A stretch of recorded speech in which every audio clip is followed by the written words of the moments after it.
Do you love the look of foiling, but don't want to drag out a laminator, or maybe you don't have a laminator? Have no fear, there are ways to foil without having to use heat. So, if you're interested, hang with me. We're getting started right now.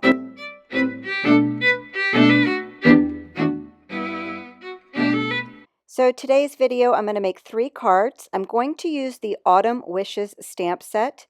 It's actually a trio, a StampnStencil and a die. It's from Gina and Thermoweb. I'm also going to pull in a couple of those flock transfer sheets as well so you can see what those are. So the first thing I'm going to do is use that corresponding stencil for the Autumn Wishes stamp set, and I'm going to spread some transfer gel through the stencil here and pick up that little flourish looking pattern. Ignore that little chime, that was my doorbell. Moving on. So the transfer gel dries completely clear. So while that's drying, I wanted to show you these flock transfer sheets. I'm keeping this in the video in case you ever wanted to use the flock transfer sheets yourself. I don't know if you remember back in the day, they had that flocking powder, which was a huge mess, but the effects were so pretty because you had like a very smooth, textury, fuzzy surface. Well, that's what these are without the mess. So I went ahead and you just used some double-sided tape and put it down on my card, and then I pressed the bejeebies out of that flock transfer sheet. And it transferred some, but not perfectly. So I'm going to do the exact same thing again, add the double-sided tape, add the flock paper, but this time I ran it through my die cutting machine without any dies, and the pressure from the die cutting machine gave me a beautiful, beautiful transfer of that flock paper. It is solid. There's nothing, nothing, shining through from the base of the cardstock. So my vote is to use the pressure from your die cutting machine, and you'll get a beautiful transfer of that flock paper. And I like to pet it. It's like soft and just like really pretty. So for the first card, I'm using that flock base there that we just created. I'm going to stamp over it using some stamps from that same stamp set I'm going to use for all 3 cards. I did grab my Misty stamping tool because I knew stamping on the flock paper was going to be tricky. So I needed to stamp it 2, 3, 4 times to get a perfect, perfect, perfect impression. But once the ink dries, it's like a fuzzy little tree too. I just love the texture of the flock paper. Okay, so a way that you can transfer foil without heat is to use a glue pen. And this is a glue pen that dries tacky. So once it's dry, it's a little bit sticky. So I can take my foil, press onto the glue that's dried and sticky, a little tacky, and the foil will transfer over lovely. As you can see here, you can use different colors of foil if you want, whatever floats your boat. And if you miss any areas, you can just move the foil around, make sure you're getting a fresh area of the foil, and it's great. Another thing you can do for foiling is using double-sided tape. This is that Be Creative tape. It's a super strong double-sided, so it's glue on both sides. And this transfers great with foil. So I'll just peel up that one the backing sheet and then press my foil right over the top, and then check it out when I peel it up. It's perfection. Absolutely perfection. And I just love the fuzzy, flocky background. It's just really fun to touch. It might not look, all that like, what's the big deal, Laurel, on the video, but it's so soft. I love it. Another way to get the foil effect is to use the Metallix Gel. This is actually in Champagne Mist. This is a product from Thermoweb. I'll be sure to link to everything I'm using down below in the description for you. But it's a great way to get that foil look because once it dries, you get that shiny kind of raised dimension from it, and it looks like foil. For reals, if you want.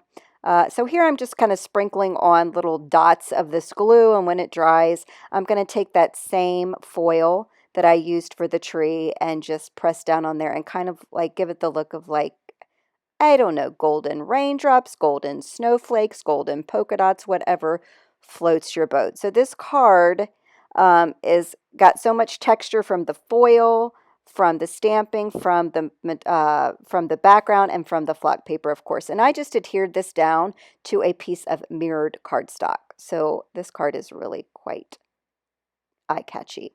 All right, you can also put that Metallix gel over flocking paper as well. or flock transfer paper. So these I just die cut.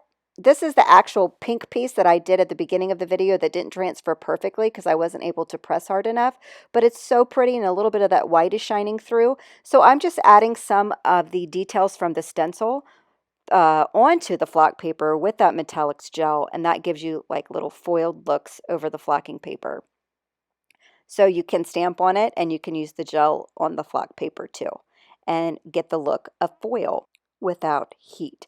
All right, so this is the stencil and the transfer gel that I did at the very beginning of the video. It's good, it's dry. So I'm taking the foil and again trying to press it to pick up the foil, and I just wasn't able to get enough pressure. So I did run that through my die cutting machine without any dies, just stuck the paper in between the plates and ran it through, and the pressure from the machine really transferred that foil beautifully. So now I have that beautiful flourish looking foiled background there. No heat, no heat. And now I'm going to stamp some trees, all from the same stamp set that I'm using throughout this entire video. And now I'm just going to stamp some trees and pull this card together. Now, while I'm doing whatever I'm doing, this card, like this video, not the cards, but the video took me, like for reals, 3 weeks. I just have been not in a crafty mood lately. I don't know what is going on with me, but I just didn't want to go in there and do anything. And I mean, it's crazy because when I get in there and craft, it's like my zen. I love it. But for 3 weeks, my brain has just not been where it needed to be. And it took me forever to pull this video together. Oh my gosh. Even so many people have actually emailed me and said, hey, where are you? Are you okay? So it's so nice to be loved and missed and noticed if I'm not around. And my YouTube channel and blog have been a bit barren lately. Anyway, so look, I did some ink blending and some stamping over this card while I was rambling. So you can actually ink blend over foil and still have the beautiful look of foiled. And there's the little leaves we did over the flocking powder. And I did not get a good picture of that. I don't know why. So my apologies, but this card turned out really lovely.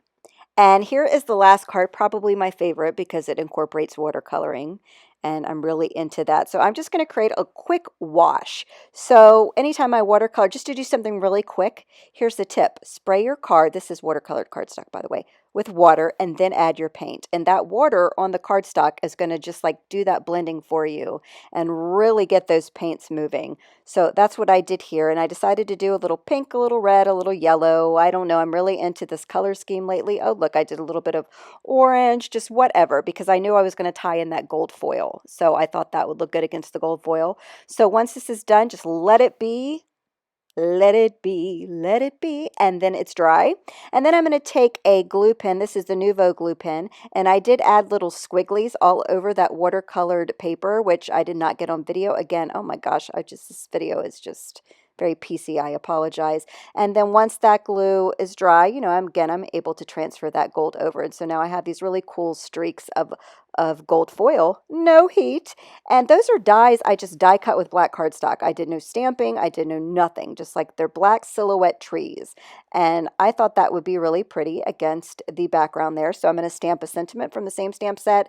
I did go ahead and heat emboss it because of the foil. You know, I wanted to make sure the sentiment popped. And then I'll go ahead and adhere the trees here. I am using, again, some Nuvo glue. And this tree I popped up with some foam dimensions. So it's that big, huge Scotch roll. That tree is popped up a little bit. And then I'm going to adhere this panel to a diagonal striped pattern paper from Alta New, because who doesn't like black and white stripes? And I did flick on a little black paint flex. I basically just took my paintbrush and went flick with black paint, and there's this card. This, of course, is my favorite. It was the easiest one to make, but that's because I was trying to incorporate a couple of different techniques for no heat foiling onto the other cards. But anyway, I hope this video gives you some ideas of how you can do foiling without heat, number one, and even without foil, number two, because of that Metallix gel. So there you have it, 3 cards that took me 3 weeks to make. Please, Mojo, come back soon, right? All right, thanks so much for joining me and hanging with me through this video. It was a bit different. It was a bit PC, but I hope you enjoyed it nonetheless, and I'll see you again real soon. Bye.